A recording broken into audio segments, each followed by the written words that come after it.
What's going on, everyone? Are we ready? This is about to get interesting, but I called this months ago, and everybody who's been watching my content knows this.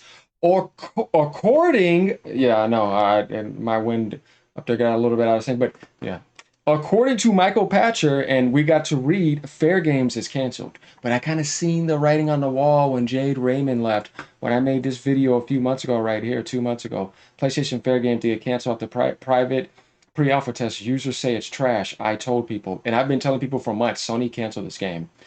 Don't release it because it's just not going to turn out well. And this was around that time. I was telling people it's going to get canceled. Watch, because if they release it, I still understand why. Like, don't mess up your live service operation. Just can this game, and it's going to be hard. Don't chase that modern trend. Not going to work. So are we ready to get into the details? Pony, sit down. So I would say that this is not necessarily negative in the long term for Sony because they did themselves a favor.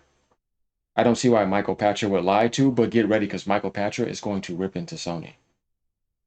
And then he's going to tell you like some things that it gets interesting. I didn't expect him to say some of these things. All right, you guys know how I am. I'm finding all the goodies for y'all. We're sharing it together. That's why I'm glad seeing this channel grow.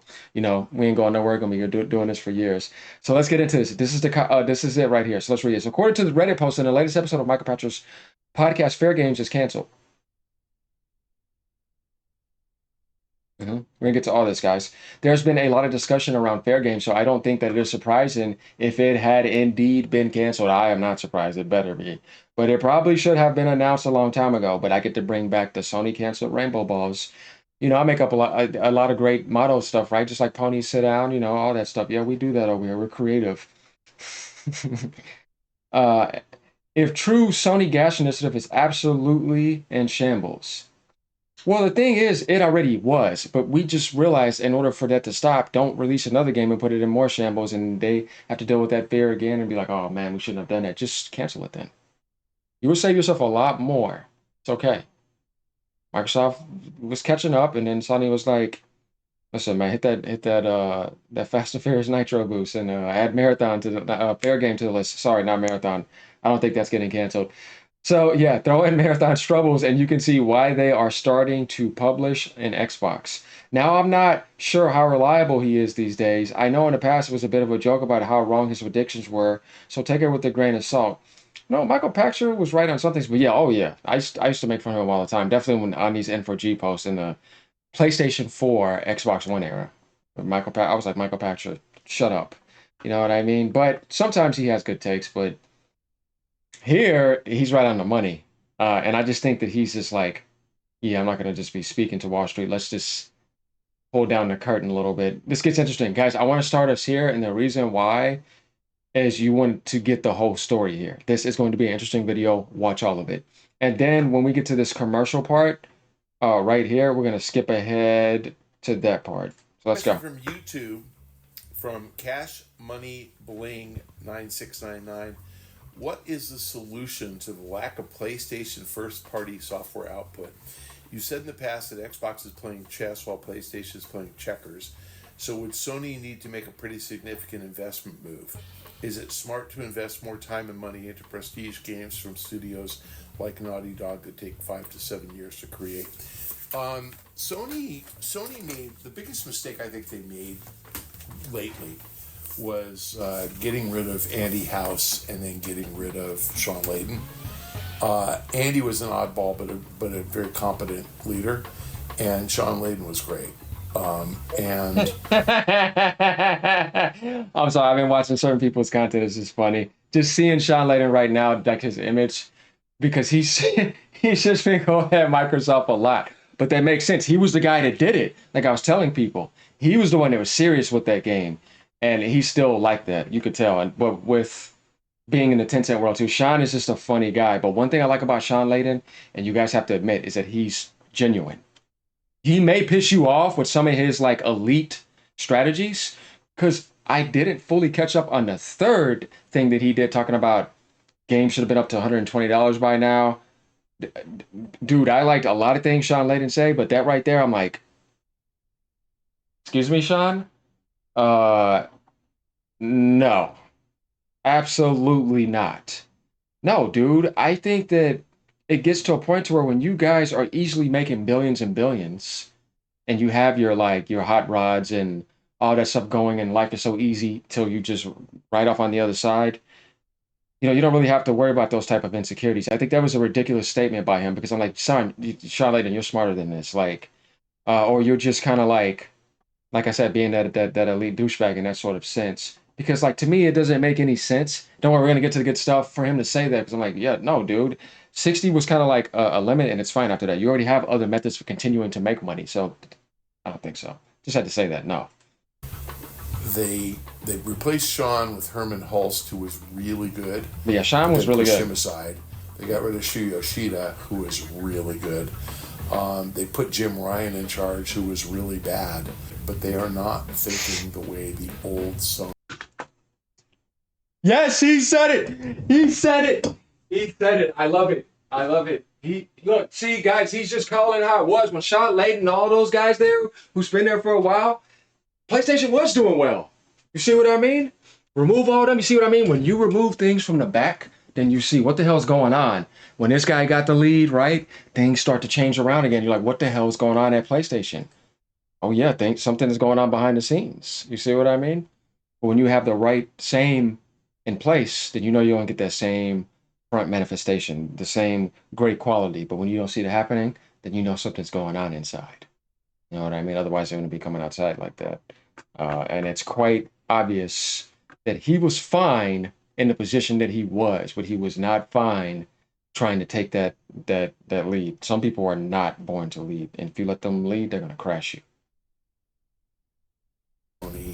Entrepreneurial guys were thinking.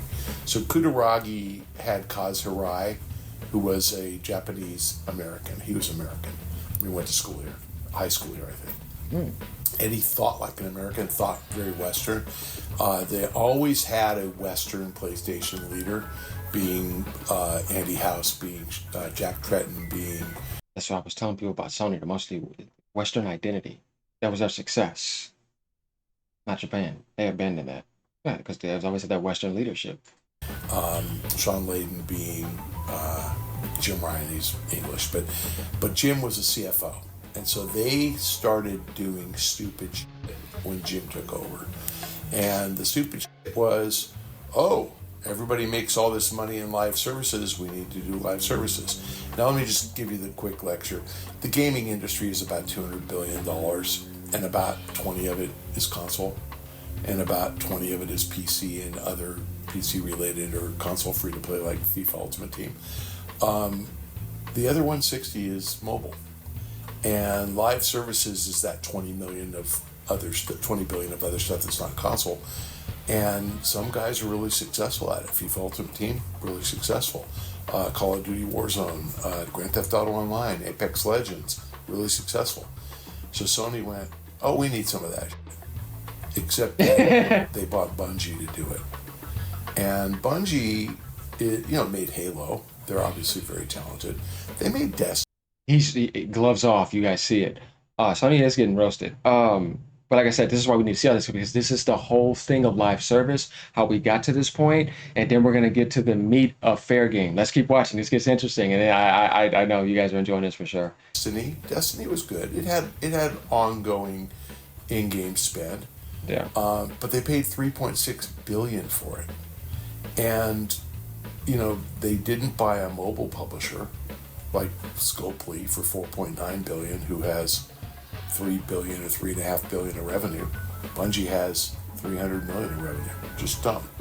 They didn't buy Niantic, who has 1.5 billion in revenue. They didn't buy people who know how to make live service games. And then they turned all their console developers into live service developers, which resulted in Concord being shut down, the studio being shut down, which resulted in Jade Raymond being let go and her game canceled. They are bad.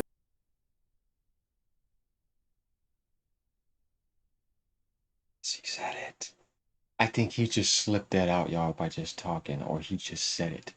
He said it. Fairgame was canceled. You heard it. It gets even more interesting. Let's keep going. Managers, they don't know what they're doing.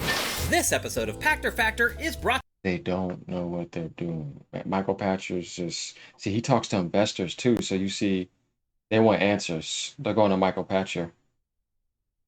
There goes part two. And they should buy what they're not good at. And so to buy what you're not good at means you don't buy Bungie because Bungie makes console games. Sony's good at that.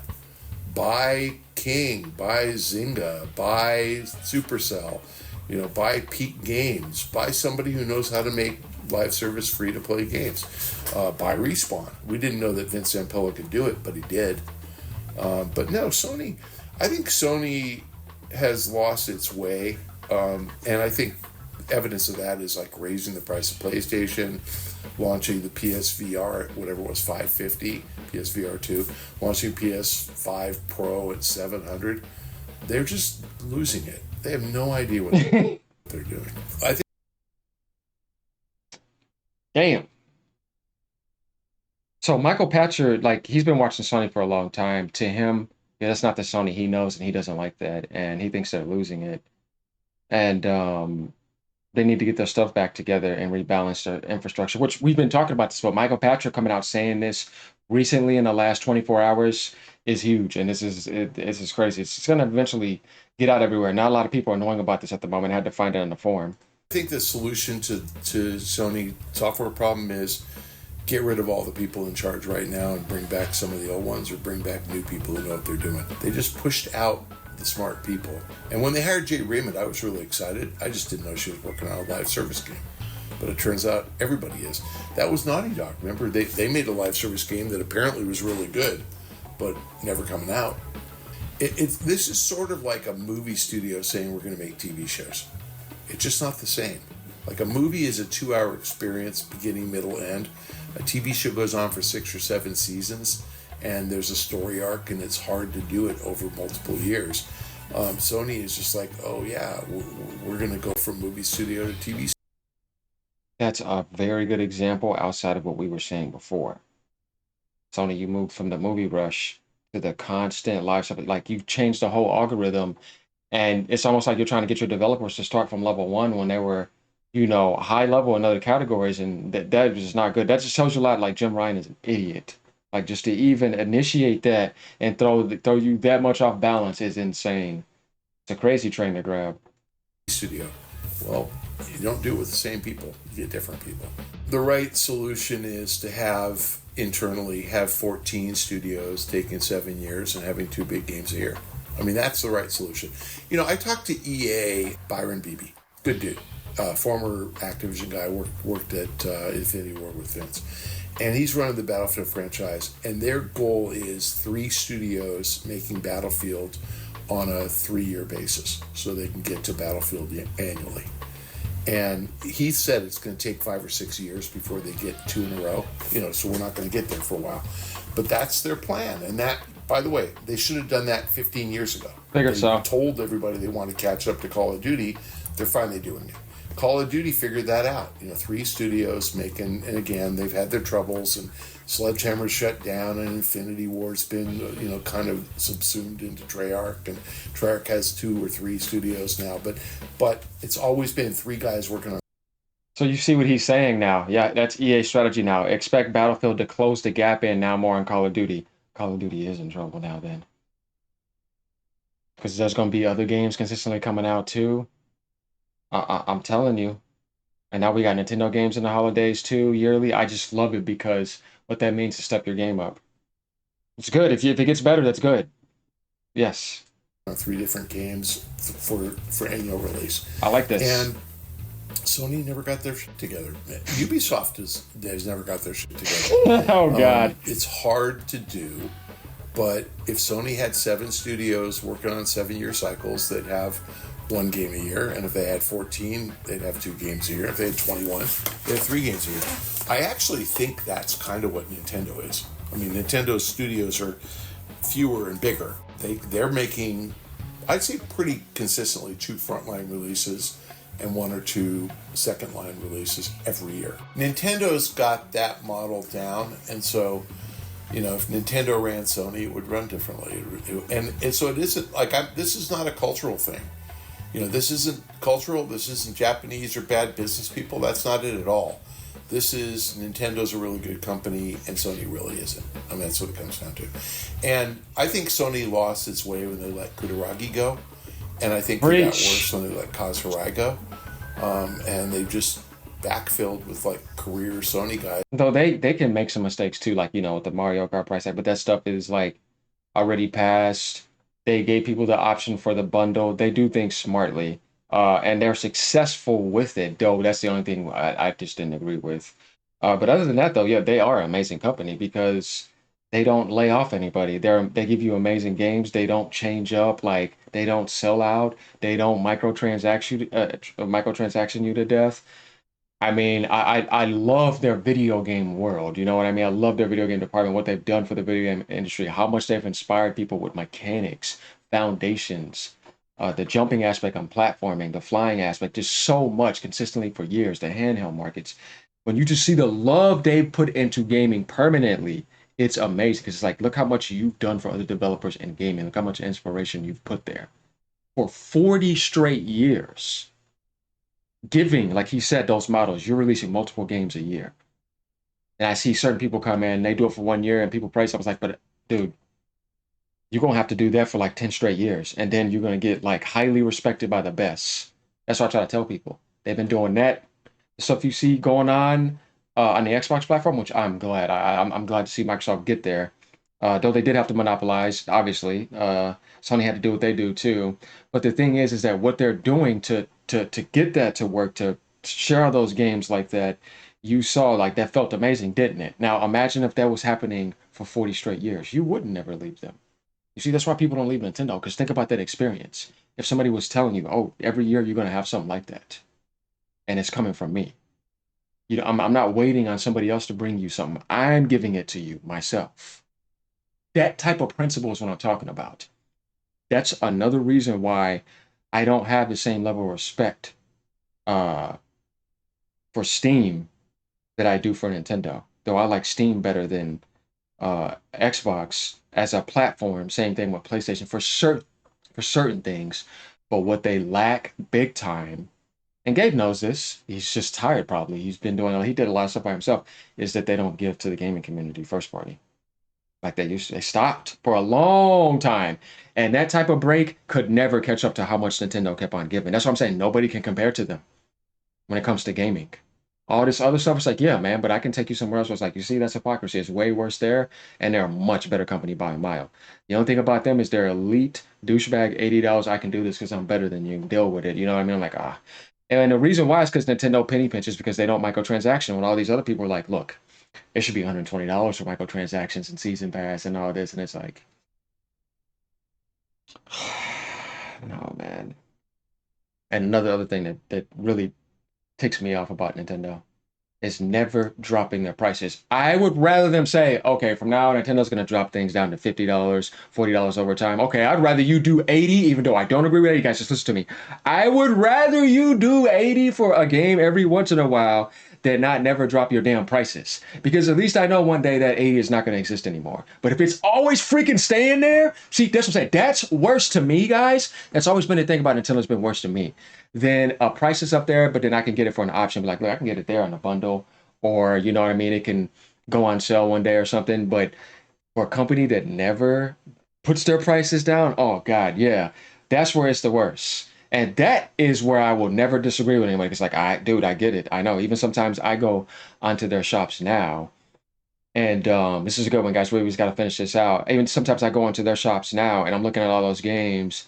I'm like, this should not be $59.99, man. Like, no. But outside of that, amazing company. But when it comes to that, that's when they can get annoying, like Apple and Disney.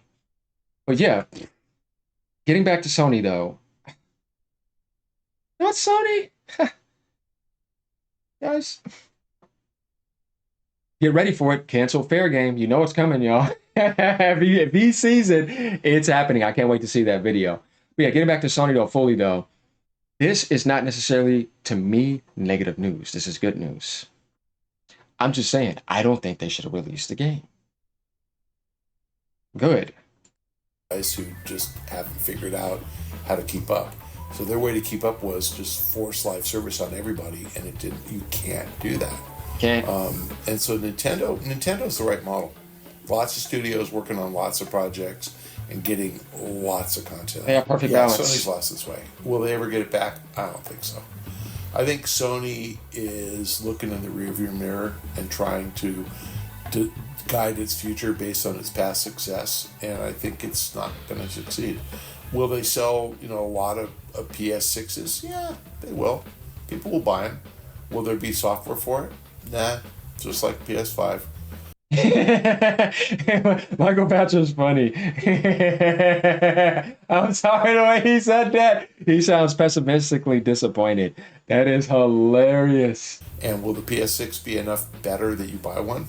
Not as many of you. So look, they're on the slow decline. That's it. Will they wake up, fire the guys in charge, and get some new people in? Maybe. The cool thing about Sony is that they've kind of spun off their semiconductor business, their insurance business, and their finance business. So they're kind of left with entertainment. Yeah, Yeah, that's getting into more stuff, but what a video. Oh yeah, guys, there's a lot in here. Hopefully you guys enjoy this. This is definitely something I didn't think I would be doing today, but I got to get this up. This is coming out right now. Right now it's 10:57 a.m., so you'll be seeing this soon on the 16th of 2025. This is where we're at. So yeah, and thank you all for the support with the recent issue. We'll get updated on that. Don't worry. Peace out, y'all. Have a great day. Ponies, I'm sorry, but sit down. PlayStation gamers, hang in there that are staying true to this game. Y'all are cool. Respect. Later.